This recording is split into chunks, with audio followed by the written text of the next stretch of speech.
welcome back to the Tailosive EV podcast, ladies and gentlemen. Good things come in threes. That's why all three of us are here today, and I apologize for having to end last week's episode so abruptly. I hope Randy's questions from last week were mostly addressed. I know you love always asking about what our next vehicle purchases are going to be, but I just wanted to clarify after last week's. Did we answer all of your curiosities? I don't. For the most part, yes. No, both of you guys gave me answers. I didn't give you my answer, and the thing is, I don't even remember the last part of the question I was asking. I think it had to do with charging port, wasn't it? Or no, it had to do with.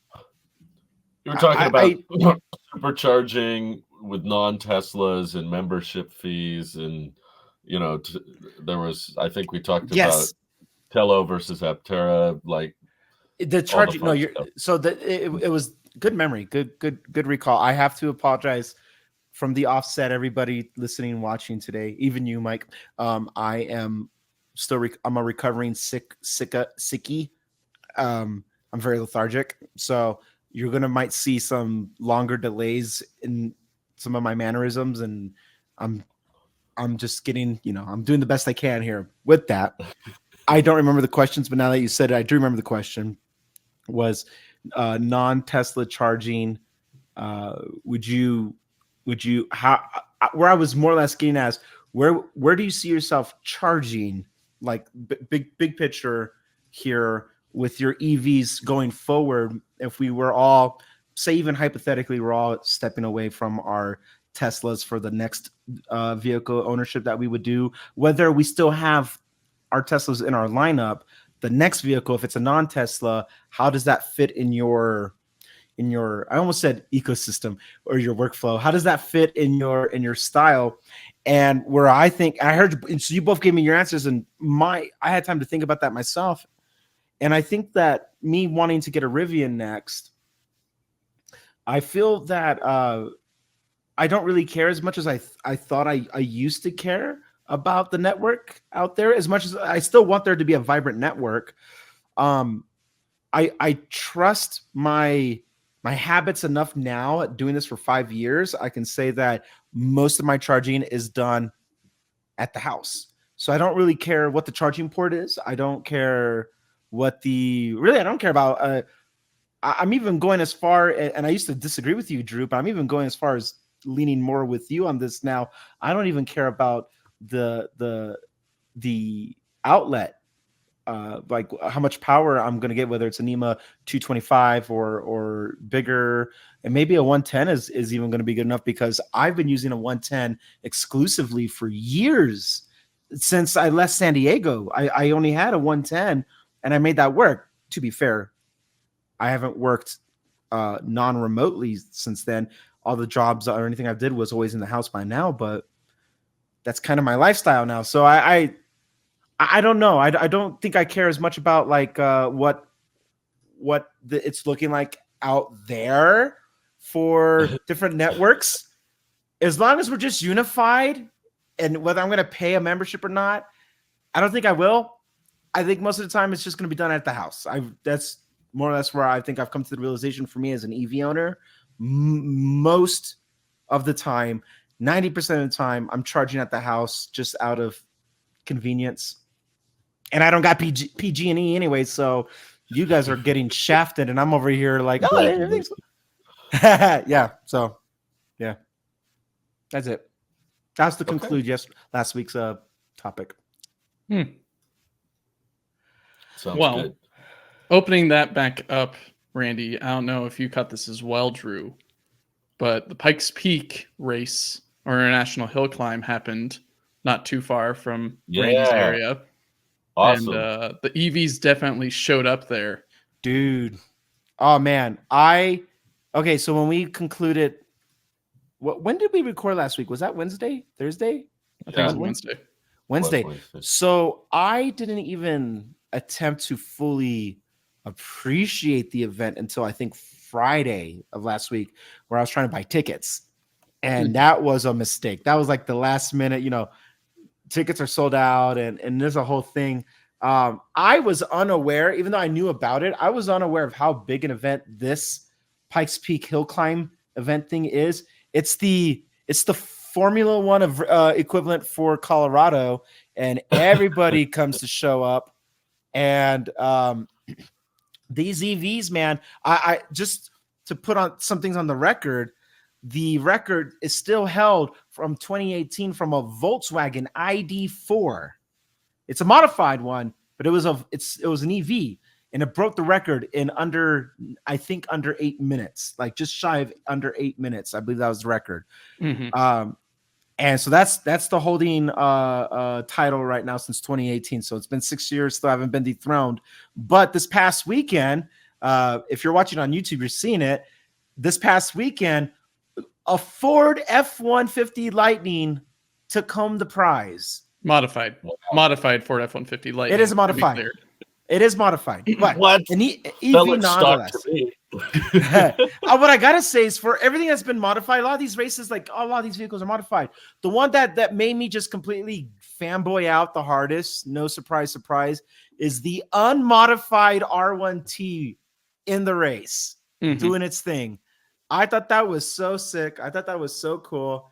And now that I got to at least watch the live stream when it was happening, I am going to go to this event next year. I am going to buy good tickets. My family from Ohio is going to come out. We're going to do a whole event about it. Yeah. Well, bring water, because it seems like it's a whole day event if you're getting seats near the top. Yeah. No, but we might even do camping and camp overnight and go up to the mountain the night before. I was curious on if they have trailer, maybe not trailer amenities, but being able to park a trailer up there. And if so, they have campgrounds. It'd be interesting to take my trailer all the way up, even though that a lot of this race course, in which I'll fast forward for those that are looking at the video portion of this podcast, it's a little cagey on some portions of it. It's very much like driving over the Rockies, where there's not always that guardrail on the edge. They've had vehicles go off the cliff before. Granted, we are not going 100 miles per hour like this quad motor pre-production Rivian R1T is in this video. My God. I think they actually only allow you to go, I think, at max 20 to 30 miles per hour on the road, either escorted or something else up to the top. So even with that, with a trailer, it'd be a little bit iffy with my truck and trailer, but it would be beautiful. And also, come on through, Mike. Let's do it. I'm tempted. I'm tempted for 2025, and I'm gonna start looking at buying tickets probably at the beginning of the year. I think that's when I think that's the soonest, or because there's a window after June 1st, prices will go up. So I'm gonna buy tickets well before June 1st of next year. But I'm gonna look at starting getting tickets and stuff like that. And I want to do a whole thing about it. My son he'll be a little bit older, where I think he can at least, he can take it and go, wow, and, do all that fun stuff. So you're the rev of the engine. Just all you see is not even that, just gravel. I don't even know the sound that they make, because I think of the Tesla going, ooh, but even that's not. It's a lot of road noise from what I could hear from the F-150 Lightning and the R1T videos, with a little bit of motor whine going on. But with the internal combustion engine vehicles, like you can hear them coming around the corner, and they make a furious sound passing by. Yeah, my neighbor does that every night. He does the Pikes Peak right next to Drew's house. Except he's not in Pikes Peak. He's in my driveway. But yes, get out of here. This out. I think the moral of the story here is, if even for vehicle fanatics and stuff like that, there is something to be said about electric vehicles definitely being the future, because even in a sports capacity, they're bringing home the gold. And what better place than the Olympic City itself? Here's the craziest thing about bringing home the gold. The F-150 Lightning Super Truck was first. I mean, it's a big list, so you probably won't be able to see in this list that I've got on video, but it got first with a total time of 8 minutes and 53 seconds up the mountain. That was, I believe, 15 seconds, 20 seconds faster than the next best, which was a Wolf Orobe, I guess a custom vehicle. And granted, with that, even though it was that far ahead, it had to stop for 26 seconds near the beginning of the race. Already when it started, because it had to do a power cycle because something in the system was wrong. So the driver Oh, had to power cycle it Yep. and then go. he and literally had the Anakin Skywalker moment. Yes. No. pretty much, which was the Wow. most astounding thing to me. Just wondering what time. I mean, it was most likely going to be 26 seconds. Only better than money. but it definitely took home the gold with Romain Dumas in the driver's seat, getting 8 minutes and 53 seconds, below 9 minutes, up Yeah. 14,000 I feet. think he's from Switzerland, isn't he? Yeah. He's from. Wait, I think he represents France in this, but yeah, he's from Switzerland. But Yeah, so with is that, Wrong. was the Hyundai Ioniq NTAs. It's a specific spec that Hyundai brought as well. the Ioniq They 5. had Randy Popes and a bunch of other race car drivers drive those. Those seem to do 5 pretty then? good, between 9 minutes and 30 seconds to around 10 minutes and 50 seconds. Hmm. So It probably not could have terrible. gone faster if it wasn't simulating the manual transmission sounds on the inside. I don't think it's necessary. You can take it out of that. True. You can turn off that that feature. I think believe so. most of that power is or that performance is coming from the power underneath and how they've tuned it for that specific spec for the Ioniq 5N. But even so, just impressive that top 27 places or 28 places are EVs, where everything else is either internal combustion or, well, I don't think there's any diesel going on. So I don't know. top 28 is not too bad, where the Rivian R1T was relatively unmodified, even though it's a pre-production quad motor that isn't out yet and had a With a sport sick paint job. sick I paint- liked well, it. I mean, that doesn't change anything, but sport seat in it and Yeah, it was cool. maybe some modified tires on there for better grip, which I'd hope so. Quote unquote unmodified, but being able to do that in a production truck in around 10 minutes and 53 seconds up 14,000 feet is very impressive. Yeah. How the heck did this ID4 go so fast all these years ago? I don't understand why the ID4 is the record. Now holder. we're getting an inkling of why Rivian wants to work with Volkswagen. Is that the only reason? Yeah. Oh, It yeah. somehow got No, 7 minutes and Pikes Peak. 57 seconds up Yeah. Pikes Peak. Yeah. Yeah. Jeez. Yeah. What the It- heck? the- 670 horsepower. Oh, That's not well, even- here's what it just looks like, I think. It was also driven by Romain Dumas. We'll cut to that later. But Yeah, no, we're Romain's not the- getting any free ads out of this one. okay, so here's the ID4, by the way. What? That's not an ID4. That looks, it's a Formula One car looking thing. It just says it's an IDR. Where did you see ID4? Oh, well, I haven't. Does it have ID4? Maybe me and Randy are mistaken. I read somewhere. I don't know. I think I was reading the official website. It was an ID4 ID. I don't know. Maybe it's ID4 based, if anything, on some of the components, but definitely hyper modified to where it doesn't look even that's what I was concerned, or not concerned, but confused with your statement, because the Ioniq 5 NTA is definitely a lot more slipstream than an ID4 and has a lot more power going for it and is a lot more current than when ID4 is back then. And this is the answer, is that this is a very heavily modified, if anything. That's ID4. crazy how fast that's going up. It's a constant incline, and it's just My going. fourth grade teacher had an ID4, and now I just am picturing him driving this everywhere. That's great. I was thinking the opposite. I was thinking him driving his ID4 up Pikes Peak as fast as he can. It'd be like, I don't know. It'd be like the true winner who was able to do Pikes Peak in under 5 minutes was the rear-wheel drive Chevy Bolt from 2017. It's falling behind the. It was actually Quad motor Rivian. the Kia Soul EV back in 2010. That was the record holder. But No, it was the Prius. gosh, no. Beautiful. Yeah, why has Tesla never entered, or have they? They probably The Randy Popes drove the That's right. Oh goodness, the Unplugged Performances Model 3 and Model S. Dark helmet. That's right. Yes. I forgot. My mistake. I'm hoping to But- see the Cybertruck in submission somehow. If it's a good way to flex, I like it's because it's all PR, right? Like with what Rivian did with their quad motor. It's good PR, and I'm all for. Look at that. It's That's good crazy. PR. Not good PR. Boom. Not that part, Mike. Mike has been trolling all day with his. Me after I exceed 50,000 miles on my own. This was Drew after hitting the thing on the road. His rim looked exactly like that. In fact, Completely we're watching flattened live on the footage top. of Drew. This is Drew's old luxury. car. My car was far more damaged. No, I'm kidding. But yeah, it's good PR. But I think I talked to Mike about this on an earlier podcast, and Randy wasn't there. But now that Rivian is surpassing horsepower and acceleration of the Cyber Beast with the quad motor, and they're proudly flexing it on Pikes Peak, do you think Tesla will respond with like a quad motor Cybertruck? Yeah. Yeah. Yeah.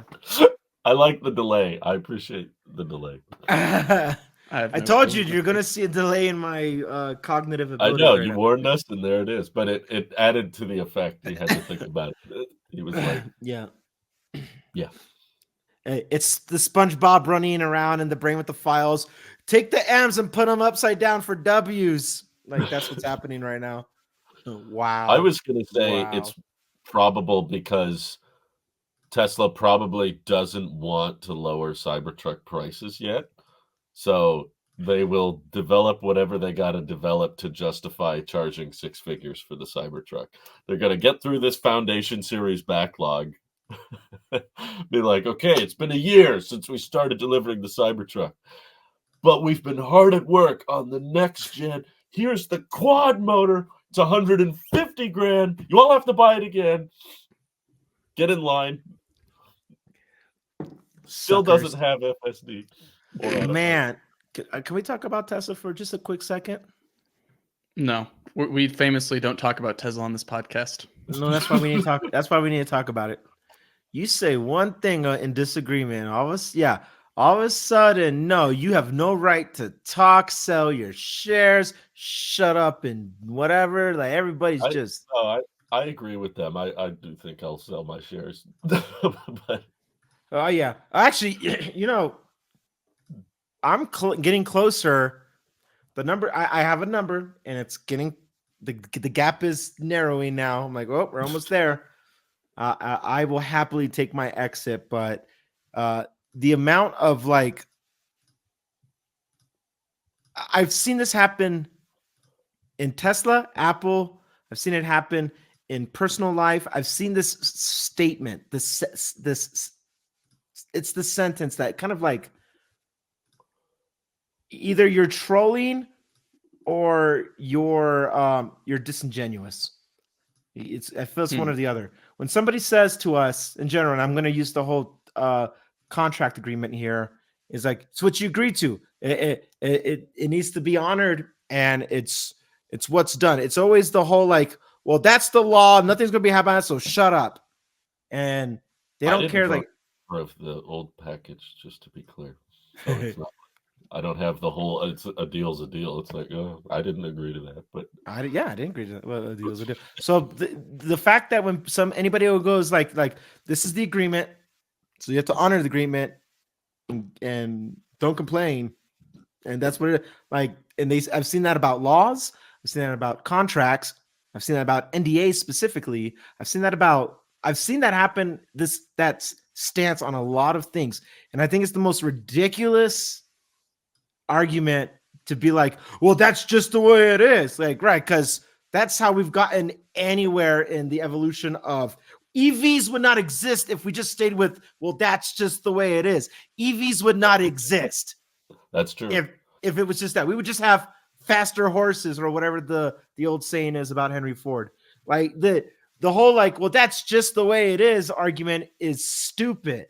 And it's disingenuous. I genuinely believe people are just being disingenuous. It's like, well, an agreement is an agreement, and Doesn't matter if it's moral or ethical, it's the law or it's the agreement. It's the signed part. That whole thing, like people try to artificially make something black and white, like there's no room to talk about it, and that's a straw man argument. You're not even coming to us in the comments section genuinely. You're not coming to us in good faith. So I don't give a crap what anybody has to say about us being critical about Tesla. Nobody owns more shares of Tesla than I freaking do. I would disagree with that, but all right. I'm talking about in the comments section. Wow. I'm talking about in the comments section. Like I will put my money where my mouth is. Nobody's going to tell me how or what I should do with my shares. No one's going to tell me. That's all I'm saying. All these like, don't tell me what to do with my freaking. I have more shares than you. We might have the same 1-to-1 voting power, but I own more of the company than you do. Period. And I own more of the product than you do. Period. So for all you guys who get mad at us for critiquing it, we all have Teslas. We love our Teslas. We are within our right, and the American right that Elon loves so much about, to be critical of the free market as well for what it is. So when we are saying that we don't like how something's running, it's coming out of a place of love from the product, of the company, of where our passion even started with, and why any of these platforms exist. That you guys wouldn't even have the channel if it wasn't for that. Doesn't negate the fact that there's issues now. That means that if we were saying that if that was the genuine still stance for everything else, IBM would still be in charge of all things PC. That's just not how that works. It just doesn't work that way. So when we have something to say, it's okay to disagree. I appreciate disagreement, but this fake one or the other, it's a forced like, no, it's either this or that. You try to make it black or white, you're full of it. You're full of crap. Not worth the time, but for what it is, you guys win. I'm going to sell my shares, so I don't really care. And one guy said in the comment that like you made more money off of Tesla. I did, and I know when to not play with house's money, and I'm just going to take my chips and go home. So there it is. Randy rants right there. Randy rants. No, it's so annoying because like who the hell are you in the comment section with no profile picture with a bunch of numbers next to user 733? Who the hell are you? And over here, like you don't understand how business works. The hell I don't. I've been in the game longer than you. I've been in the game longer than you've been alive. I've done this longer. I've read the financials. I know what the agreements are and what I've said I would do and support and not support. So no, shut your mouth. Shut up. I don't care. Rivian's better. Subs, Randy. We're down. We don't need the subs, Drew. We're monetized. We don't need their subs no more. Screw them. I just want the record to show for all those who I love when people feel powerful when they click unsubscribe. It makes me laugh. But we lost 6 people from that episode. Darn. So, you know what that means? Not all those people were even subbed then. They weren't even like, wow, unsub, dislike button, because you can't see it, so I'm going to show you. I'm disliking it, unsub. Bye. These are I don't care. There's so much more cool stuff happening outside of Tesla. I don't care if you don't like that I'm being critical of Tesla. It's so much more vibrant now. I don't care. There's so much more stuff interesting that's happening outside of it. So I was going to say, not even that. I was just going to say, outside of the comp package, there's far more interesting things going on. Like, I got FSD. You did it. You bought it, or are you subscribing to it? What are you doing? Republic credits. How many times can Watto be referenced in a row? I think he was referenced as many times as Jimmy Carter was referenced. He's still alive. I had to drive my father-in-law to the airport. I had to drive him to the airport yesterday, and I also stopped by and showed him around Tello, which was very fun. That's awesome. They drove him around in the test mule, which was great. So on that, but I knew I was going to be driving a lot yesterday, so I straight up just after breakfast, we went out for a nice breakfast at a local diner, and I just said, you know what? I don't want to drive today.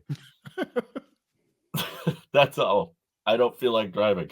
And I don't know feel I've like got a it either. crap ton of driving to do over the next 3 months. So I just pulled out the referrals, bought it right there for the next 3 months. I got it and I'm using it again. Then I've already put 400 miles in on it. So Hey, I don't know and what your recommendation was, Randy. I forgot already, but I I did it.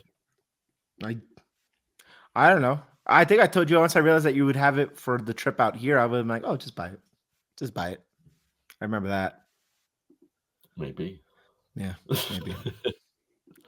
But yeah, it's good on the freeway, annoying with stop signs, good with stop lights, and I appreciate parts of it. Summon is still a great party trick.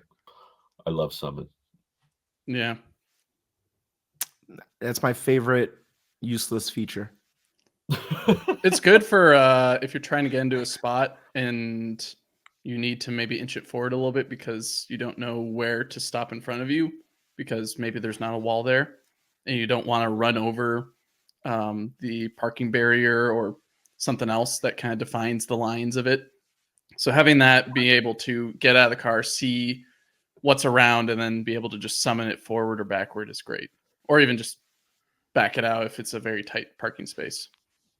Oh, I also took Pete, if you guys remember him, to I think you both met him on different circumstances, but I took him to the Fremont factory because we needed to charge. So he got up close and personal with the Cybertruck, which was very entertaining.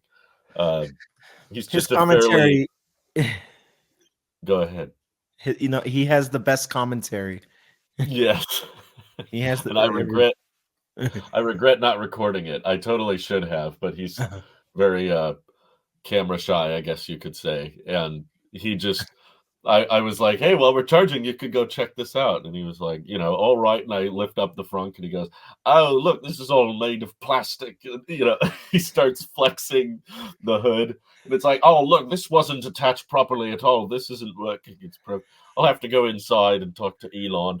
And then we opened the passenger door, and that passenger seat, which you can see in the video portion, is completely moved up all the way, and you can't move it back.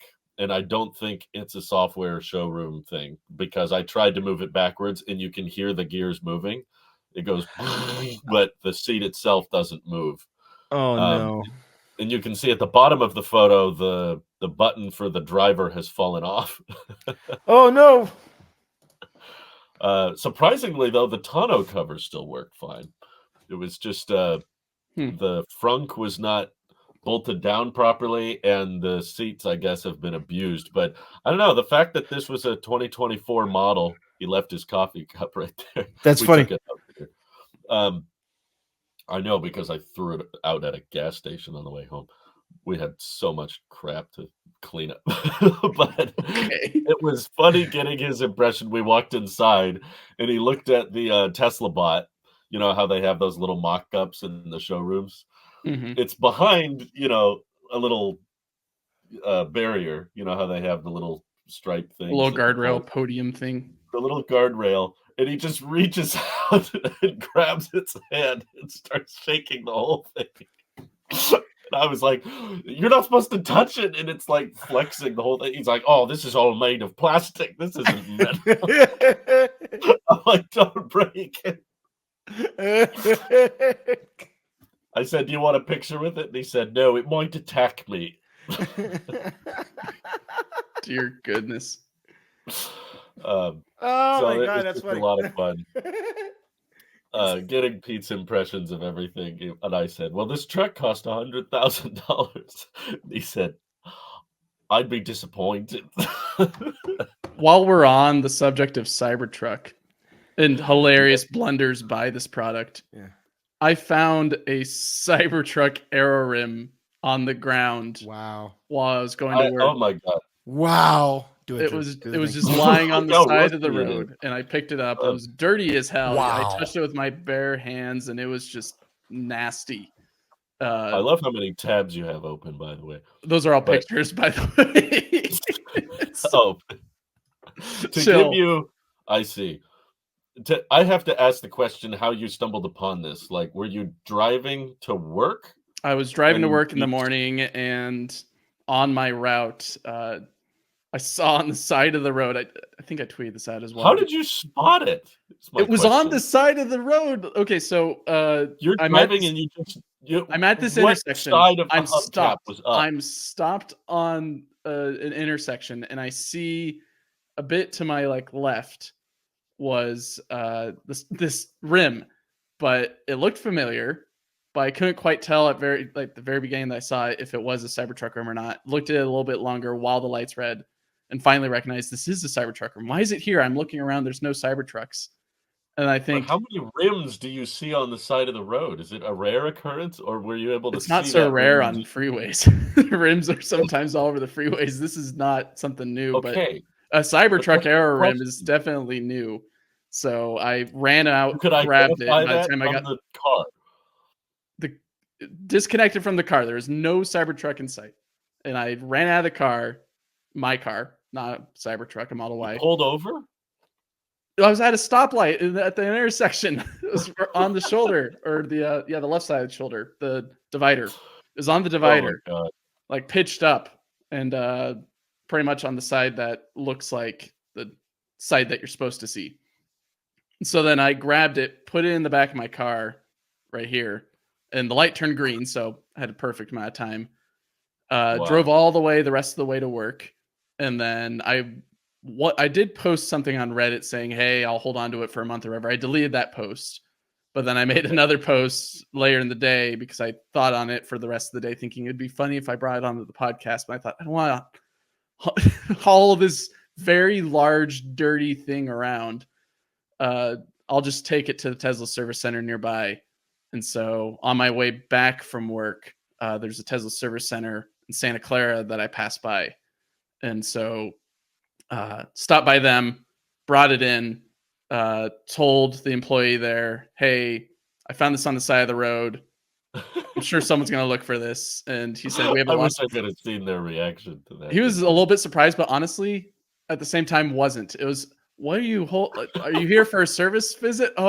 Oh, okay. This is for. He literally just some truck just like floored it, or do you think it fell off the tire, or did someone take it off I because it was think rubbing it into just the wasn't tire and it secured fell right. out? I haven't been able to look at the underside of the Cybertruck Arrow Rim before, in which I was actually having a debate with one of my coworkers just the day before about it, because when he went to Yosemite recently, he saw some Cybertrucks there, and their arrow caps, because I guess these were earlier builds, because I think the most recent builds don't come with these. They weren't put on correctly, so the little tabs on the corners were rubbing against the wrong parts. Oh, they're not supposed to be rubbing at all, but they were pretty much pressed against the sidewall of the tire, wearing it down every single rotation, everything else. And we were discussing that day how do they get clipped on correctly? And seeing the clips now, I'm still a little bit confused how it's clipped on correctly. If you get certain angles that allow for it, or if there's another plastic piece that sits on there that allows you to either ratchet it a little bit into the right angle and placement, or something else. But pretty much, yeah, very weird situation. But I hope I put it on Reddit and also Twitter. If you guys want to share it or retweet it or do whatever, hopefully whoever lost this, I want it to get back to that person, because I would be devastated if I lost a rim on my $100,000+ vehicle because it just fell off, either because the clips aren't put on correctly or something else. So it was a very weird and unique situation, but I'm glad that I'm still just shocked that you were able to spot a Cybertruck Rim from. Next time you're in town, Drew, and you have time to visit, because it seems like you're coming here without saying hi. Whatever, Mister. I've got a job at an EV startup. Whatever. I'll show you where I found it. Okay, it's so I don't know. It's just such a Mike story. I just found this thing on the side of the road. What? Like the odds of spotting a Cybertruck hubcap. I don't know, but it's funny to me that Pete's finding all these issues. Also, pretty much every Cybertruck is getting physically recalled because of the windshield wiper. Did you hear The about this? Giga Wiper. Apparently. So I wanted to get your thoughts on this, Drew, because the problem that they said with the Giga Wiper motor is that it's getting Cyber wiper. whatever it is, it's getting too much electricity into the motor, possibly. I think that's the recall. Is it's getting too much electricity, which may cause issues. Unlimited. Well, no, pretty much Not too weak. you may potentially fry the motor, or at least the wires to the motor. So maybe I've got it right, maybe I've got it wrong. What's your understanding of this situation, Drew? What's wrong with the Cyber Wiper? What's right with it? Nothing. What's right with it? There's so many different ways they could do it, and I don't think this was the right So way. what's wrong with it? Shoot, what's right with it? Okay, I might disagree with that, but I overall agree with. I've read the same things you've read, that there's some kind of voltage problem with it where it receives too much and that can fry it, and it's affected all of them. I'm not convinced there was a better solution with the Cybertruck's design.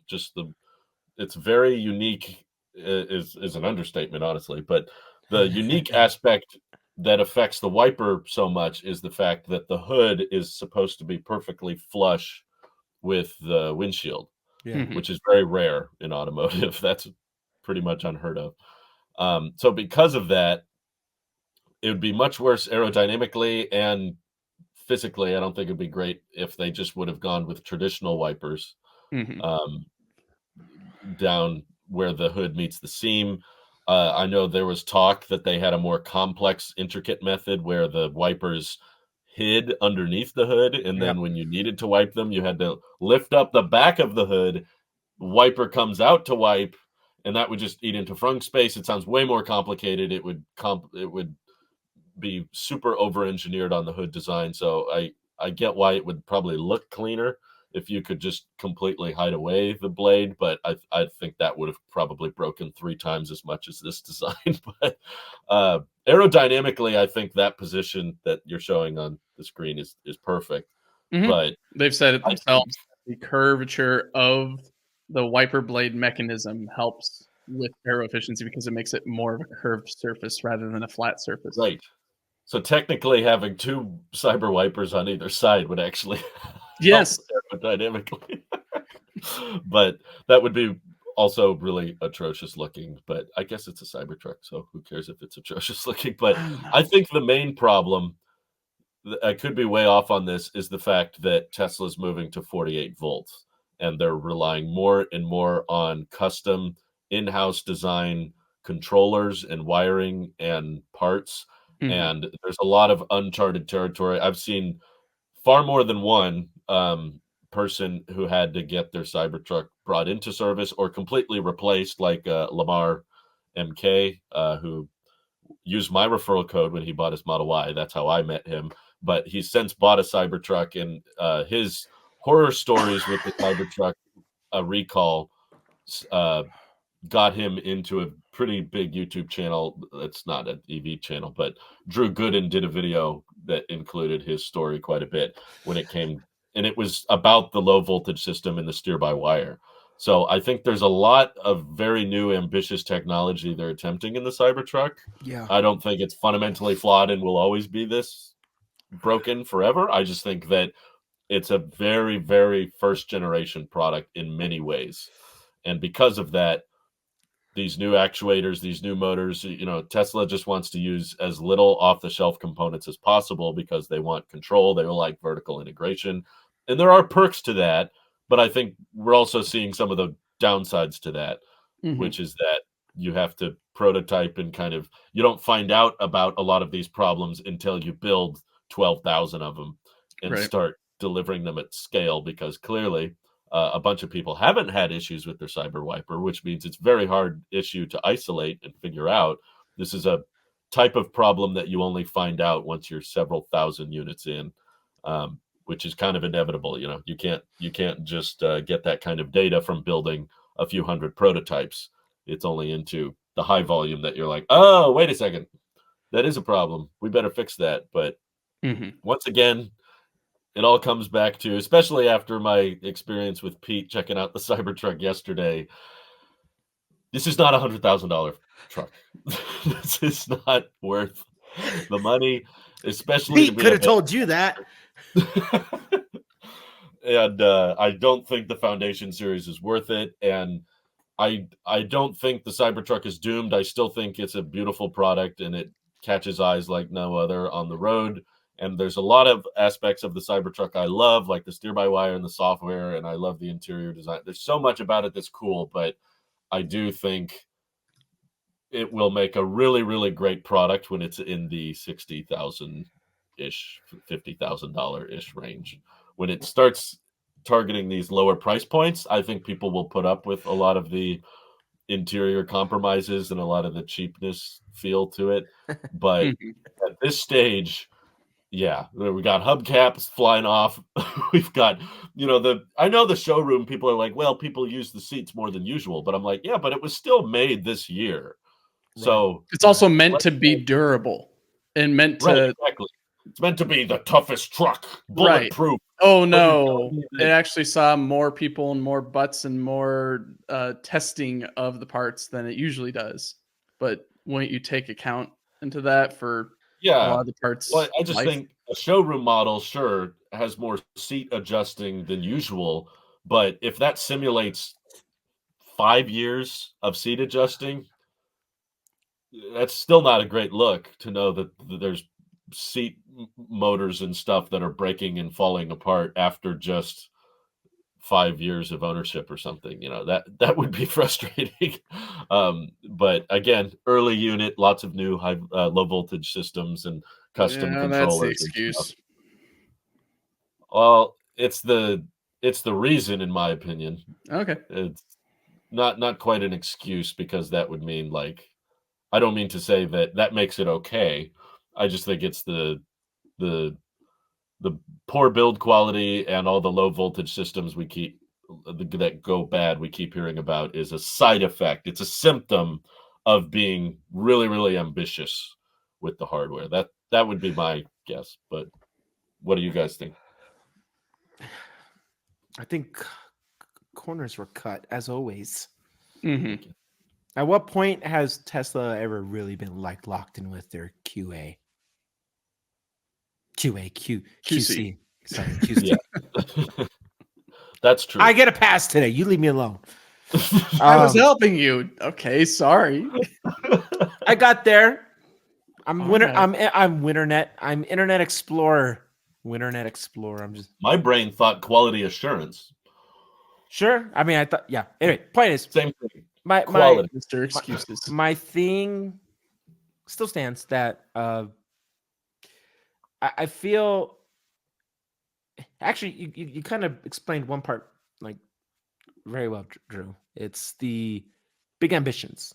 That's what it was, and at least like what I appreciate. Okay, so I went from criticizing Tesla. Let me explain why I like Tesla, because you aim so high for something, and you're not going to get the mark. But man, did we really close that gap there in between? And like it's still. Every time I see a Cybertruck out floating around the wild, I'm like, geez, that thing is real life. And it's very fun to look at. It is.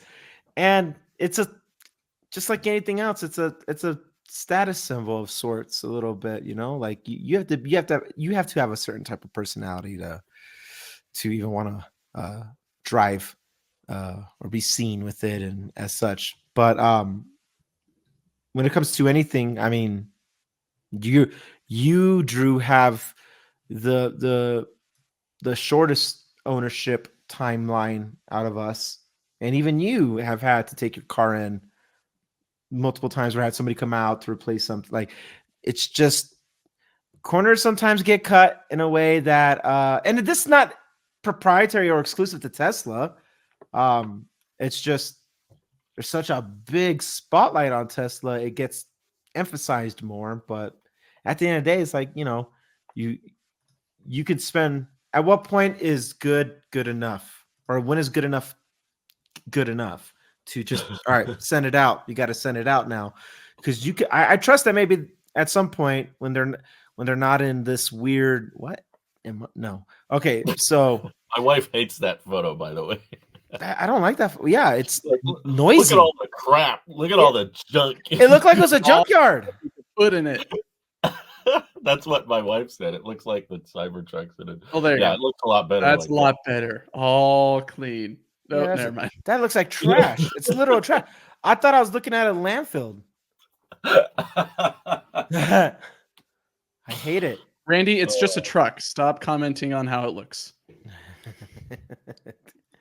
But yeah, anyway, look, my point being is that it's when you want to ship out one of the most sought after, desirable, and anticipated launches for a vehicle, probably like ever in the modern era,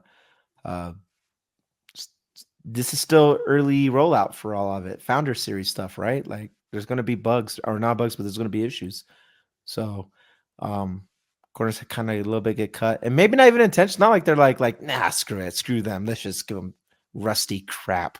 It's just No, I don't think it was intentional. Yeah, it happens because you're trying to meet deadlines and you just want to get product out there, and I'm sure people to be able to just take it in just fine and get it resolved just fine. I hope so.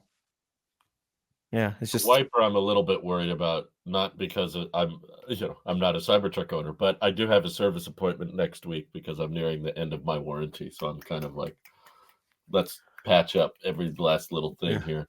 Yeah. And I think it's going to clog up the service centers to have thousands and thousands of trucks. I'm pretty sure they have to remove the windshield, or at least it's not, the motor is not in a super accessible part that I can tell. It's kind of buried underneath there. It's pretty much like, what was it? Jerry Rig Everything was demonstrating with his R1T the replacement of the tonneau cover, auto retracting version of it. And they had to take apart the back seat and a lot of the bed just to get to that module, because there's a lot of different screws and bolts that they have to get to in order to unfasten it. So same thing with the Cyber or Giga Wiper, I guess, is they'll most likely, I don't know if they have to, excuse me, I don't think they'll have to take off the windshield maybe, but disconnecting the mechanism for the wiper and then opening up the frunk and tearing everything out of the front just to get to that motor is likely the repair method. You're right. I think you're right. But yeah, it's definitely going to be more complicated than the Rivet recall, which got all the news, which I found funny. Everyone was like, every truck is recalled, and it's just, it's like, okay, that's not a big deal. I'm less worried about that. For the accelerator pedal. Right. I'm like, that's a simple thing. Mobile service could do that. But this doesn't sound like a mobile service job from what I can tell. This sounds like something that's going to take up maybe an hour per truck at every service center, which is going to suck. Like, that's going to be terrible. So and already I'm getting delays with my servicing where they just don't have the parts. And so I can only imagine they have to order a whole bunch of these parts for the Giga Wiper and then service a whole, like 11,000 Cybertrucks, I think is where they're at right now in terms of close to 12. Yeah. Yeah. So it delays my stuff because more attention is going towards the giant polygon on wheels. And in which as someone who came in 2020 and bought a Model Y, I feel like I should get maybe a little bit more priority because my stuff is, maybe not as crucial. You bought the Foundation Series Model Y. There's no Founders. Was it? I guess there was a Founder Series Model Y, but that was limited, and also it wasn't like the Cybertruck where they sold it for a year, and then upcharged the price. But you did get autopilot, unlike the Cybertruck. The more and more I think about the Cybertruck and all its faults, the more and more I get interested in Rivian. And specifically, I think this is a good transitioning point. Andy's face was beautiful. Where think you put it pretty Mike well. just knows how to light me up when he wants to see me smile. Well, I think you put it well earlier with the whole. This is a Gen 1 product for Tesla, Yeah. in which with Rivian right now, I think they've concluded with their investor meeting today that was live streamed, in which they had a lot of great info. I've got a lot of photos from it that we can quickly scroll through and discuss if we want on Rivian. But with their Generation 1 version of the R1T, they had like 17 in-house ECUs all over the place, which was complicating a lot of the production. And they've brought it down in the Gen 2 version to Wow. 7. Wow. That's great.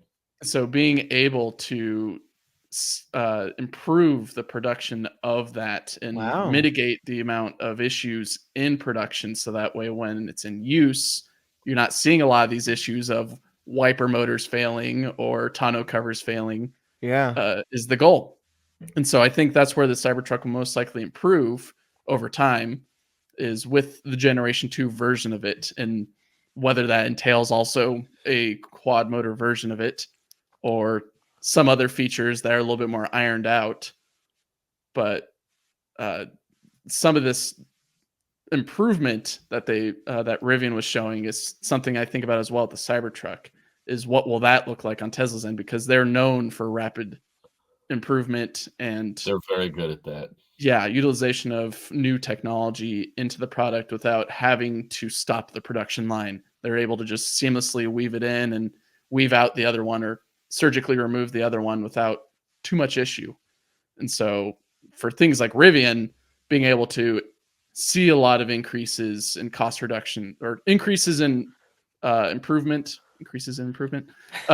pretty much being able to improve the product overall with material cost reduction and other ways of making the user experience a lot better, is something that I hope the Cybertruck learns from, or at least Tesla learns from Rivian. Oh, how the turns have tabled. Yeah.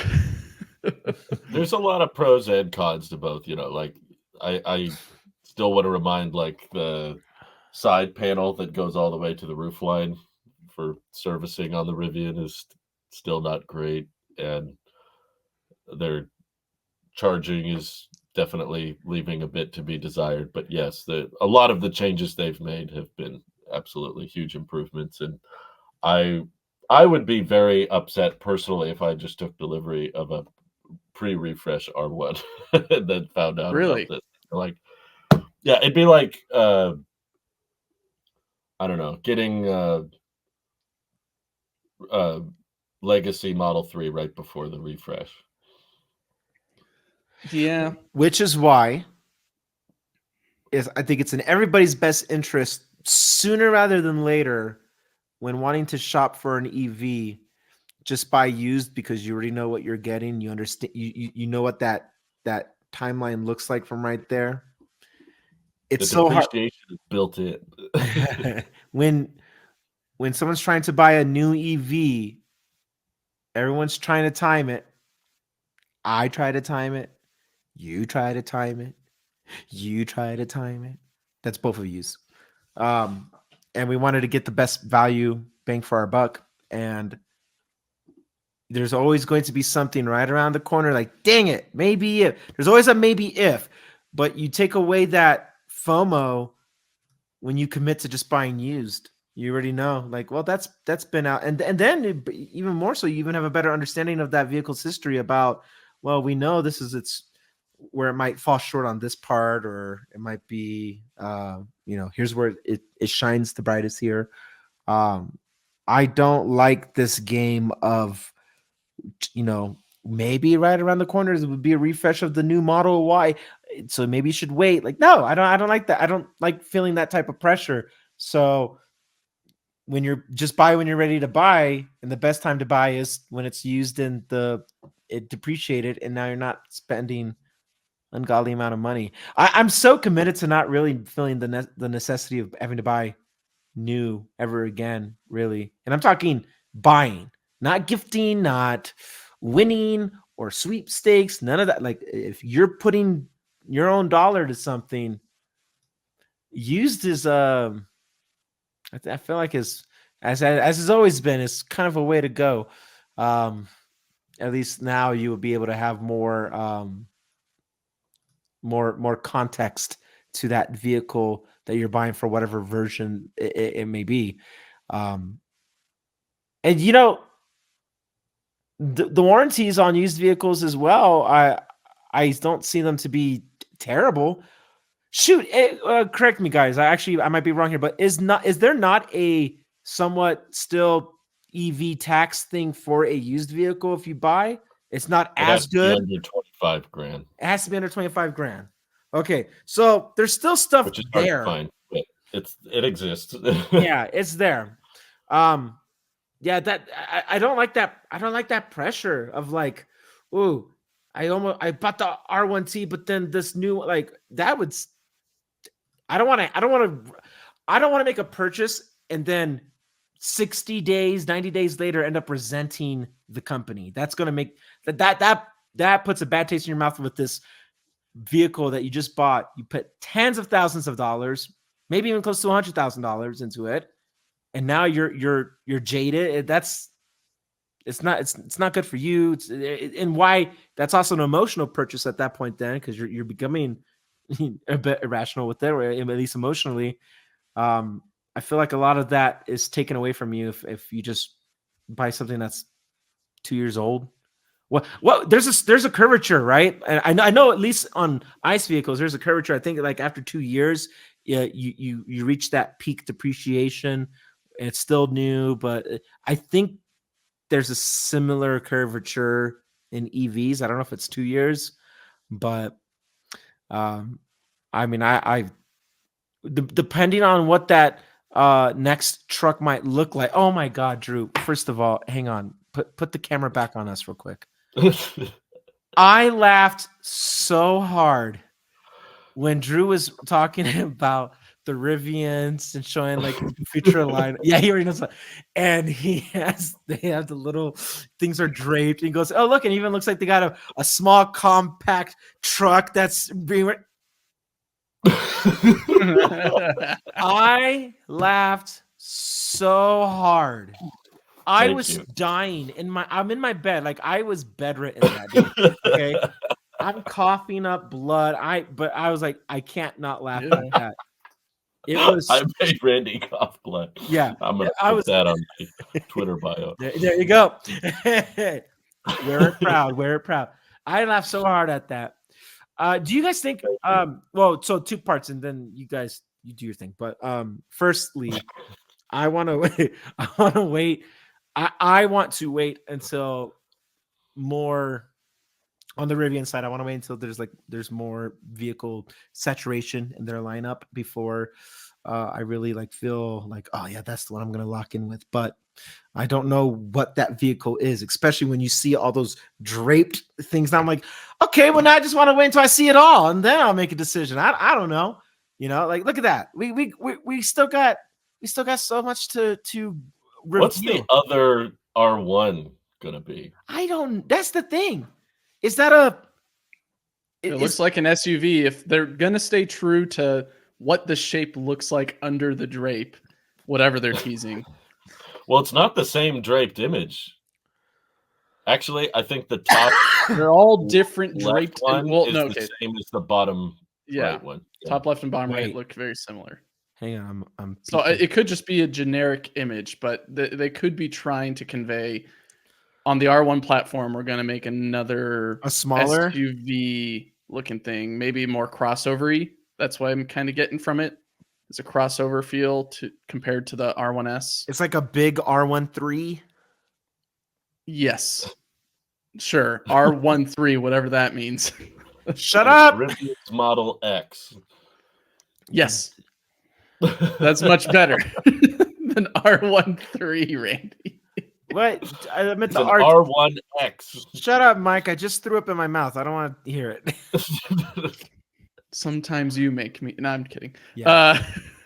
I got to admit, though, that image got me excited seeing all the drape. Very much. And which, congrats, by the way. This image was put out at the same time that Rivian announced that they and Volkswagen Group have made a partnership for pretty much Rivian provides electronic components and software to VW Group, and VW Group gives pretty much $1 billion to Rivian for the next 5 years. I am 5 billion.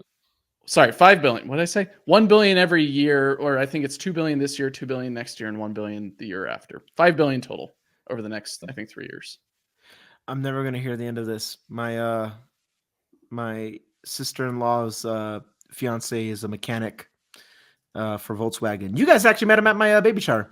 He was the big burly man with the big beard. Big beard. Nice. Yeah. He works for Volkswagen. He's a mechanic. He's always challenging me on Tesla thing. He's like, yeah, well, did you know that? I'm like, yeah, but did you know you guys have EA and it sucks? So he recently got certified to be able to now become a technician on EVs and stuff like that for Volkswagen. And I'm just waiting. I don't know if he obviously hasn't reached out to me yet. He's always the one to give me the break. Hey man, just so you know, I don't know if you want to put this on your podcast. You know, he's one of those. It's kind of cute, but he's also like he's a never Tesla kind of guy. That's just, you know the type. I know a lot of those. Yeah. So I'm waiting for him to. He knows how I feel about Rivian, so I'm just waiting for him to just slide into my DMs like. And I'm curious. Me personally, as a fan of, I've owned a Volkswagen and I love Rivian. I'm curious what this does for Rivian's. Well, you said 5 years. It's a 5-year commitment. It's 5 billion over 3 years. 3 years. I'm curious to now. What does this do for our projected trajectory of product launching? Whether that's just announcing them or shipping on time, or I'm now curious. Well, I guess where I'm at is like, when are they no longer in the red zone where everyone's like, oh, but Rivian's going to, it's a dying company. The math doesn't math. They will run out of money before they ever make it to R2. On that in the investor call, where it's I think 2027 is where they're supposing positive adjusted EBITDA. Wow. LMNOP. Yeah. Not too sure what that means, but positive means good. So 2 thumbs up for good. 2027 is not that. Think about 2027 is less than 3 years now. I think this also doesn't include improvements in production for does or does not. Does not. I think there's some growth that they're not including in that positive adjustment. Okay. EBITDA 2027 date, profitability, whatever. Did the R2, when they announced it, did they show it with a NACS port or yes. Okay. I can quickly grab that. In the wrong place. Okay. That's what it was. So that tells me then. Yeah, I mean they're on the right track, man. These guys, maybe the R1 is will make it. I don't know if I believe they'll be profitable as soon as they think. I believe that the ramp up will be much more difficult than people are expecting, but I do think that they've got, to me, the Volkswagen Group is a sign that Legacy Auto respects and sees the value in them, which is a great sign. That's why I think the stock reflected so positively. But I think the bigger indication to me, even though it was less money, was when the state of Illinois granted them close to $1 billion, because I saw that as, okay, governments now are seeing them as an asset. They're pumping money into Rivian to provide jobs. Yes. So if government is seeing them as a great source of jobs in the economy, I'm like, they're going to continue to bail them out if they need to. But I'm not. Is I'm not Amazon still an investor? I believe they're one of the biggest. Yeah. So they're still funding them. I mean, I know they got the whole fleet thing happening, but just in general. From what I got from Rivian's investor call, in which, by the way, here's the port for you, Randy. Cool. Thanks. They said that the delivery vans are on one shift. Yeah. The R1s are on 2 shifts, and then the R2 will be, I think, on 3 shifts eventually, whenever they get to it. Are we still excited about the R3, or are we excited about all that other new stuff? R3 is on the same platform as R2. So No, I meant like that announcement. I'm talking about us as like, ooh, like for me, smaller is better, right? I've shifted my focus. Oh my gosh. How did I skip over that? How did I skip? I can't believe that came out of my mouth. I agree. can. The R3 is the most exciting one to me, but it's hard to get excited when they don't give us pricing or much of a timeline. They just said after R2, and R2 is 2026. So, maybe they're trying to time it. Go ahead. The way I interpreted the earnings, the investor day thing, was that R2 is the vehicle that gets them to profitability. R3 is the vehicle you make when you are profitable. That's okay. That's what I was going to say. Yeah. You need to prove that the company can self-sustain itself. It doesn't need to do too much capital raising. Once they get to a point of profitability, which is probably going to be, they're shooting for 2027, I think, maybe later. Yeah, they're shooting for it. It doesn't mean that they'll most likely, it depends on developments, but with a lot of what they presented with the improvements in the R1 platform, it seems like they are on track, which is great because that's what I was hoping for. Yeah. Yes, I believe they will make it, personally. Just to be clear, I think they're doing all the right things. It's just oftentimes in this industry, you just gotta anticipate a little bit more time, a little bit of a delay. But right. I think they'll be fine. I just think R3 could very likely not be ready until 2028. So that makes it harder to listen. Hey, I'm on board for. I was going to say that your the R3 is they're trying to time it to be when they're profitable. Imagine what a vehicle, what the product looks like from a company that's no longer drowning and now profitable. It like everything feels like it's a party afterwards. We got the Model Y after profitability, and it's the most popular car in the world. Period. Yeah. Imagine a same sentiment happens for Rivian. Maybe not in the same grandeur in the world, but something that is so beloved after profitability because maybe there's no more stressors of like, oh my God, we have to, you're always, there's a compromise in something so that way you can try to reach profitability. But when you're already there, you're like, all right, this one's for us. We built it with no strings attached. This is how we want it. And this is what the ideal perfect something, or maybe what all those 4 other cars that are hiding will look like. I know the timeline won't add up. I think we're going to see whatever's above the R1T. I think we're going to find that one out well before, any profitability happens. But I could just see them like, listen, we're not stopping at after this thing. We have all these ideas, and they're just waiting for the debt to be paid. They're waiting for the responsibility to be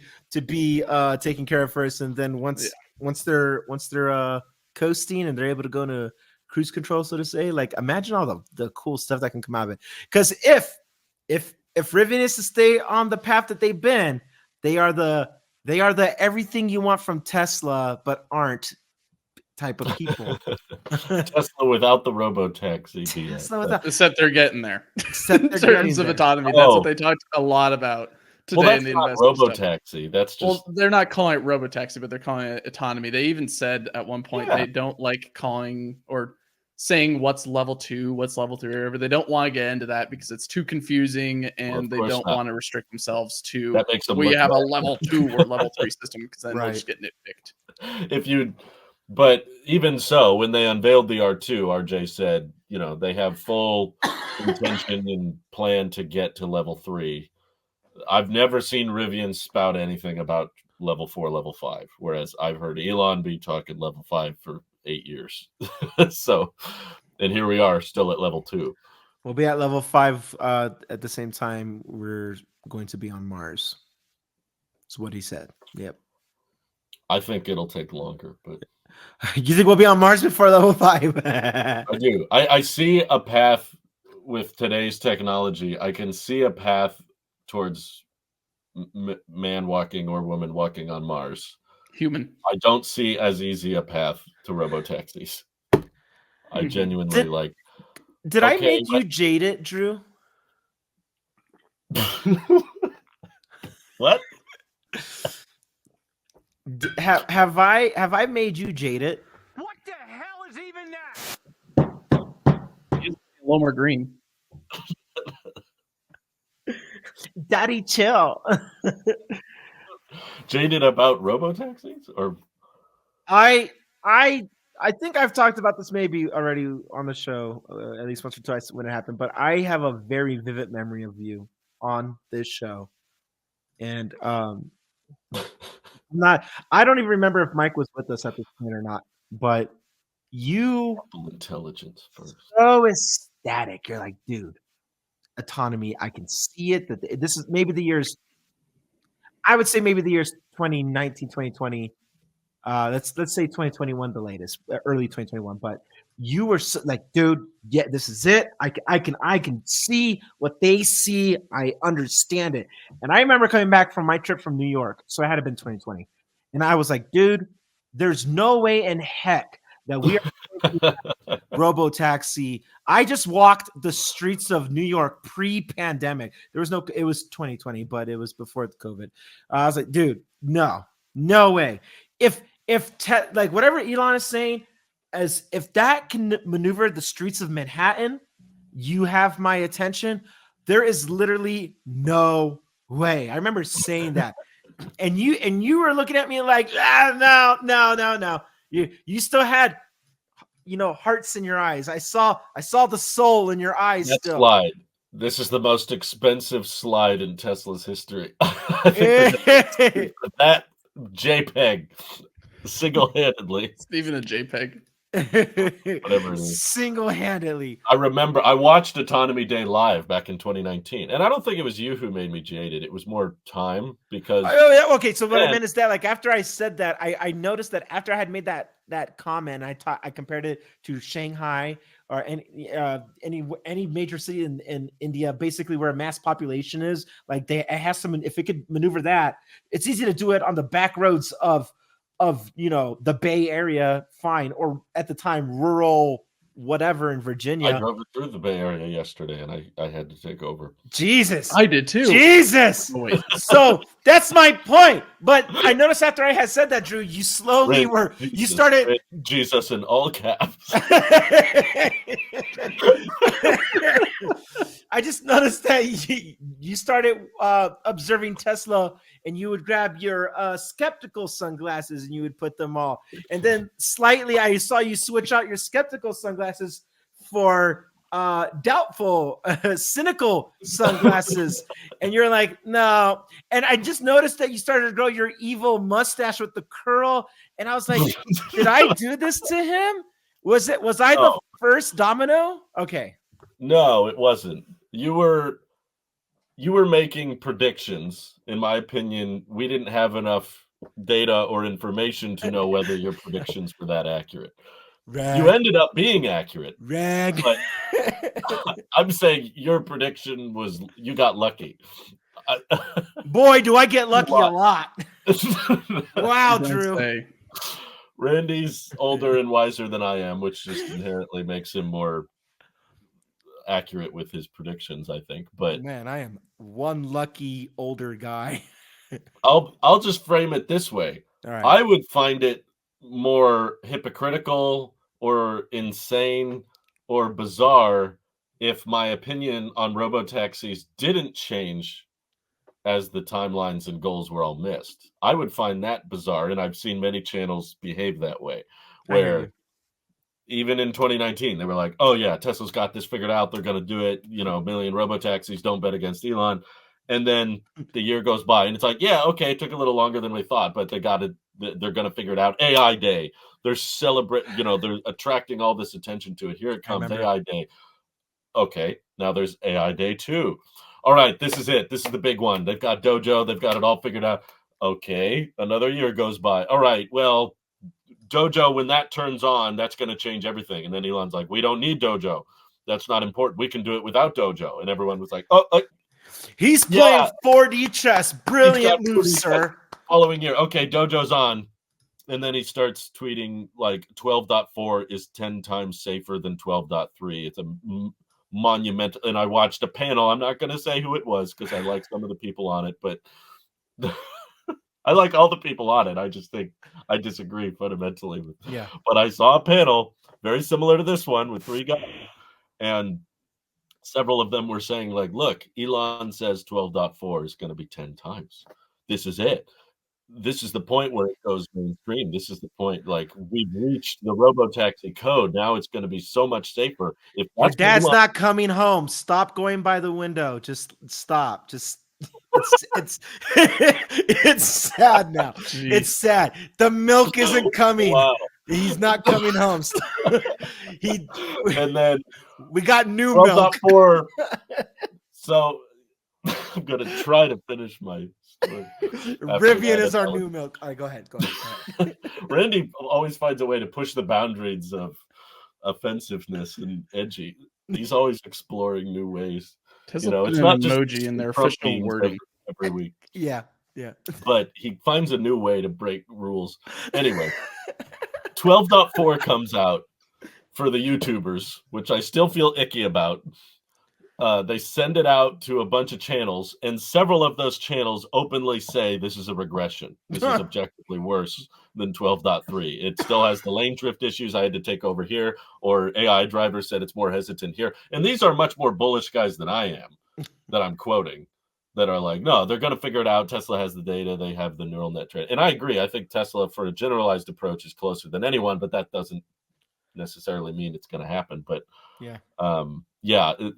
seeing the disconnect between reality and what is said, just I can't unhear what I've heard. And the reason I've gotten so pessimistic is because, back in 2019, when we had that podcast that I vaguely remember where you were saying, no chance in heck, I was in Manhattan and this is never happening. Yeah.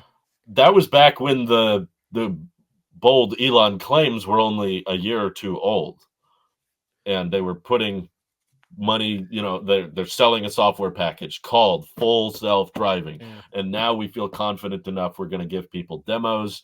And sorry, I know, Mike, you had the B-roll up there for a second, but at Autonomy Day, they had footage like this from 2019, and they used it as an example of look at how capable our self-driving system is, only to then announce at AI Day 3 years later that this system was flawed and it doesn't work. It's not as scalable. So it was like all of that hype you had us built up to is now saying this isn't good enough. We need to just go nothing but nets, all number. And I'm like, okay, so what you're proving is you don't know. And the more I use FSD, especially with stop signs, the more I'm convinced this is not a software problem.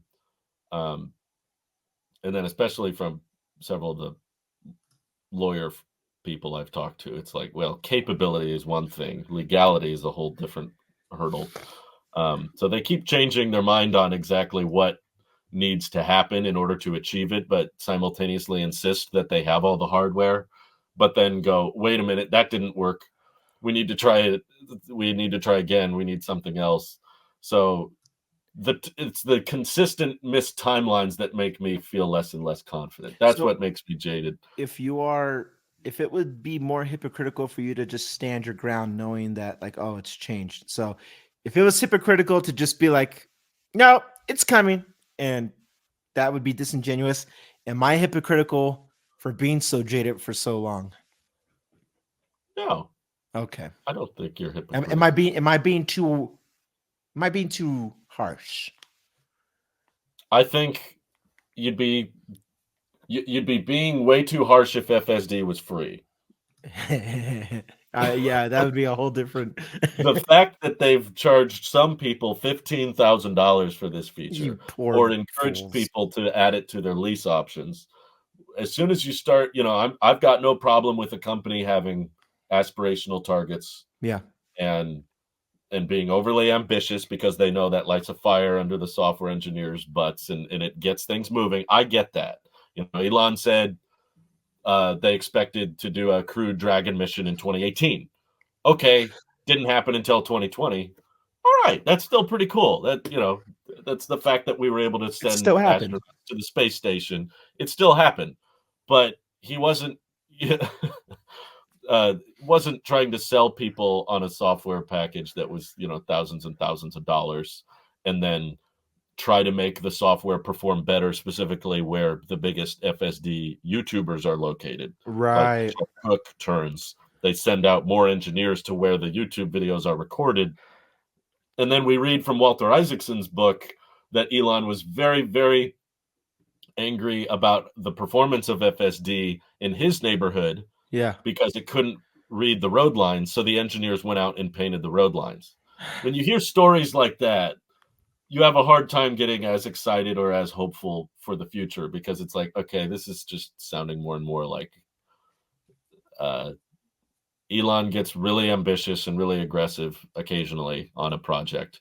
But then if it doesn't go the way he hopes, he gets bored and then works on something else. I think the something else is now bought because they haven't been that satisfied with the growth rate of FSD, and they were hoping it would be done by now. So he's like, well, all this AI stuff is good for other things too. Slowly the focus is now going more towards, well, what about humanoid robots? We can use it on that. And it's like, well, hold on a second. We haven't finished the last AI project. We've made a lot of progress. It's gotten so much better than it used to. I know, but you could say like, wow, this snail traveled 100 feet. That's really far for the snail. But if the goal is to climb Mount Everest, Right. Take a few more snails. It's gonna take a lot. And an oxygen tank for the snail. The narrative will be very interesting, though. Can I just say I'm super interested in the August 8th unveil. I think the narrative will be fascinating to see hardware that's designated for this software. Like, how close do you really think you are? And also, how retrofittable is this vehicle to a low-cost, super cheap? I'm a fan of Aptera. I like the Tello. I love the Rivian R3. I'm a fan of smaller, cheaper cars because I just think that's what the world needs more of. And what the world needs now is small EVs. Right. Less Cybertruck, more R3, more Tello, more, I'm biased, of course. But yeah, if it was something like that, I love the mock-ups that I've seen. That one's actually pretty big. I don't know, maybe I don't have a good feel for the size, but help. There we go. I like that mock-up. Yeah, exactly. I would love for Tesla to make something like that. And if in the process of designing a robotaxi, they accidentally create a really efficient, really affordable, cheap car to sell to individuals, that's a win in my book. Okay, let the robotaxi be the carrot on the stick and Elon's the pig, and we chase him towards the direction of cheaper, mass market, smaller, affordable car. I'm okay with that. So if they design it though in a way that it's oink.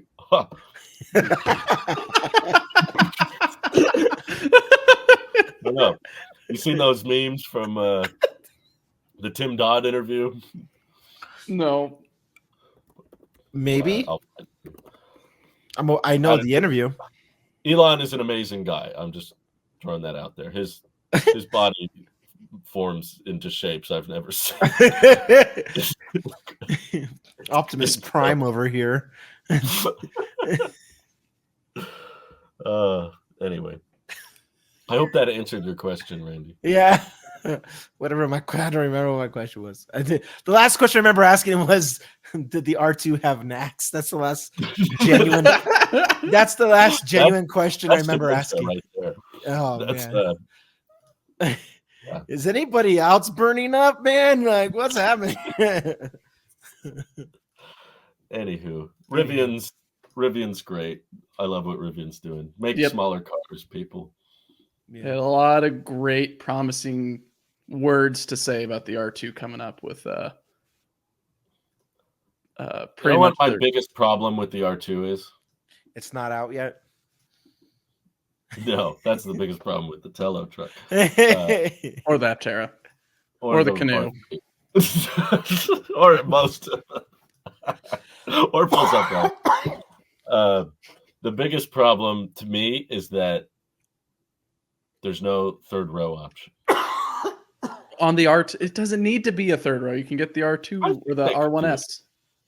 That's too much. Well, then you get something else. They're not ready for a third row option yet. I don't want something else. I like the. You know, honestly, I was like thinking someone at my work found out that I was in in your YouTube channel, Drew, in a couple of videos, and specifically the one where we got into the third row Model Y, where our heads were cramped up into the back glass. Yeah. And thinking about it now with the boxy structure of the R2, you might not have to crank your neck that much. Thank you. That's exactly what I've been trying to say. If you could squeeze it in a Y, you could definitely squeeze it in a. I'm not saying it'd be the most roomy third row. I'm just saying it's possible. Just because we can doesn't mean we should. That's true, but I think they should. Like Model Y is best selling in the world. I actually know more than one person in my personal life that has gotten the 7-seater Model Y, and they just say, "Yeah, it's cram bike there, but it's for my kids." Usually, if you need a 7-seater, it's for children. It's rarely 7 adults. If you have 7 adults, you need to move around. Okay, get the R1S. But if it's picking up kids or their friends occasionally, it's just a nice to have. And if you're going to say you don't need a 7-seater, then I'm going to say you don't need a tri-motor. Sorry. Tri-motor's more useless than a tri-row. I don't need either of those things. But they want to make a tri-motor R2, and they did say, I forget where it was, but they did say that would be first. RJ, don't. Just no. We got to beat the Pikes Peak record. We got to beat the ID4. They're trying, man. They're trying. Not successfully, but they are trying. That's look how bald you are. Wow, Mike. I did actually just get a haircut. I didn't know you were going through treatment. I'm so sorry. I hope we don't get copyright strikes from this channel you're showing. But I mean, so thinking about it, just from this image alone of me sitting in the back of it, that's now squared off, at least in the R2. Yeah, exactly. So you'd have to scrunch up your spine a little bit, but otherwise you could technically fit. Okay, maybe I was also much heavier back then, to be fair. I'd fit in better now. So I guess here's something then, Drew. What if they came out with a third row R2, I don't know, in 6 years? Would you be happy? I mean, it'd be nice to have it now, but that's not their plan right now. Their plan is to get this affordable product out. Wait, you want a 3-seater so you can shuttle your people to and from SFO or SAC or wherever you're going? Yeah. Just get a dedicated. What are you doing? Wait. What are you doing? What? What are you doing? Just wait. Just I don't understand. Wait, give me a second, Drew. I'm having the realization sink in here. So I'm digesting. Why don't you just go ahead? Thanks. Open up a transportation business, like get a license for that. Oh my gosh, no. All right. I think I got that kind of time on my hands. You got enough time to take people to and from enough times. You might as well get a tax write off of it. I don't know. And be a shuttle service. No, well, no. What is the shuttle service going to use? No, it's shuttle service for like a premium elite for family. What I'm saying, Drew, is get something. Ooh, what's that? What Get the heck this. is that? Whatever this thing is. I want that one. This thing that rhymes with Tailosive. Tello. Mike, I don't think Rhyme, cars. I don't think rhyme means what you think it means. You know, It's a it's slight rhyme. like a rhyme. Yeah, no. No, it's I not. think they can fit it. I'm not saying it should be a standard thing, but Oh, I think they can. It's just, is that something that they need to Maybe- be focusing on right now? Drew, Not maybe right you're better now, off but- buying a used, however seater Model X, like really old used, and just shuttle those people around, and then let that just be your transportation. What? I'm a- what? I don't know. The way you did that is like, what? You've never bought a used EV before, but you keep recommending it. Ooh. Hey, you've done the same thing with smartphones. I don't want to hear it. I don't want to hear it. Yo, just downside. Go surf. I have on bought a refer- used smartphone. Yeah, now. But I'm just saying, like my cousin is who I'm thinking of because I he was. almost bought a used Model Y until we found out about. We actually had this live conversation until we Yeah. realized the tax incentive I was don't still think so. there. I was like, oh, okay, then that's what Brittany wants. But That's my point. Okay, you want to ask about hypocrisy? This is where I think you're being a little bit of a hypocrite. how dare you? I'm not the one shuttling people.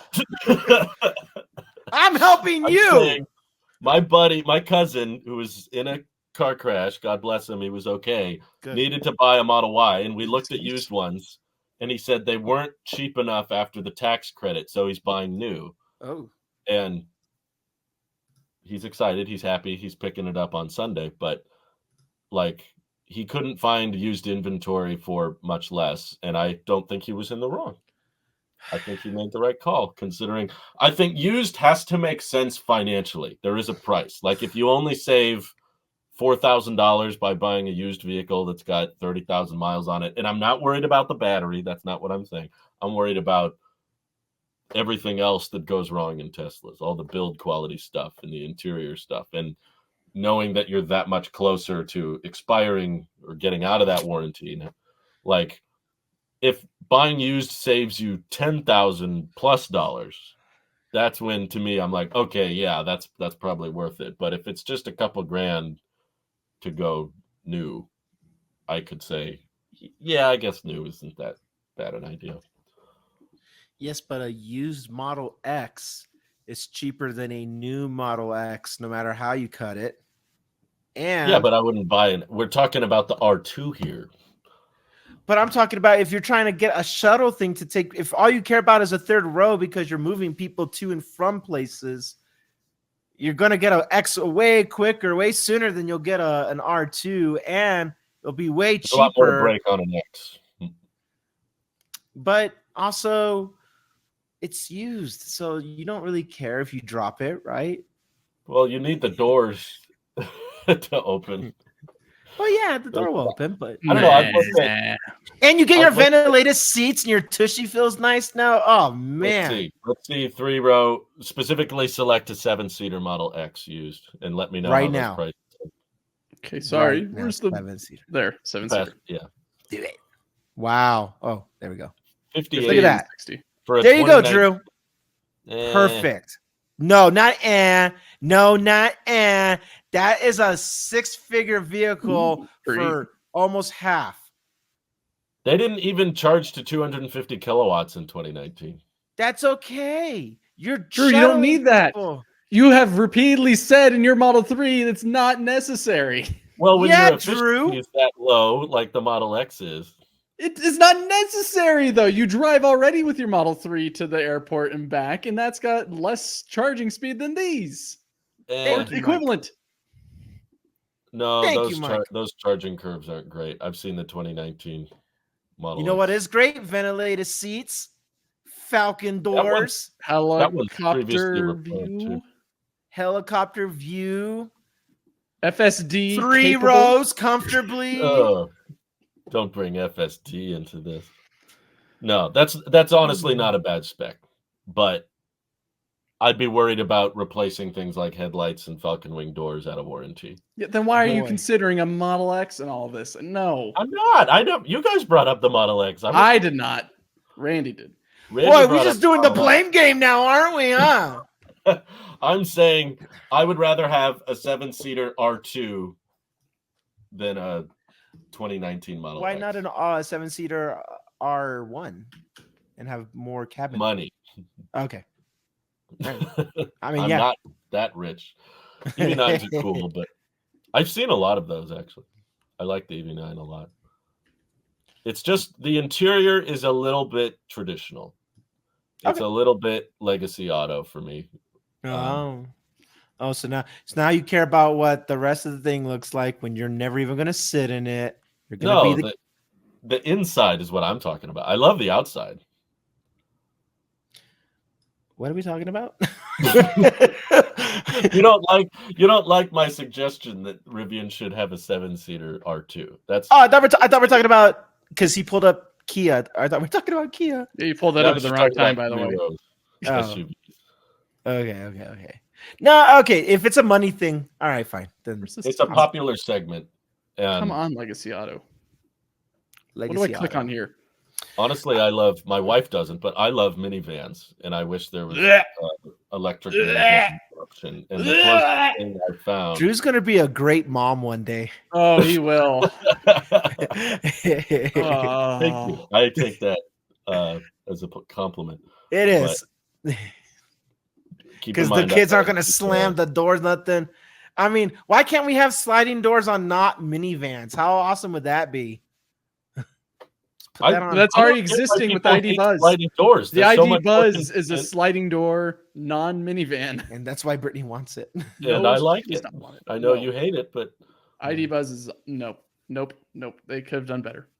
Yeah. Nope. Well, I'm saying so could Rivian, but here, this is what I'm talking about. Whoa. That looks weird. Well, Drew right now is giving some very these are public. Oh, sure, they're quote unquote public views of the Tello minivan. Man, it's weird to see it with color and that pill shaped thing. It just the pill side door thing. These are public. It looks so fat on the back. It's a bit chunky on the back right there. Well, it's still smaller than your Tesla. Oh, burn!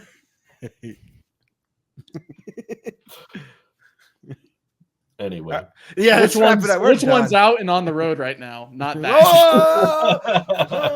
It took me a little bit, but I got there. Oh, I didn't know Mike was sick. Sick burn.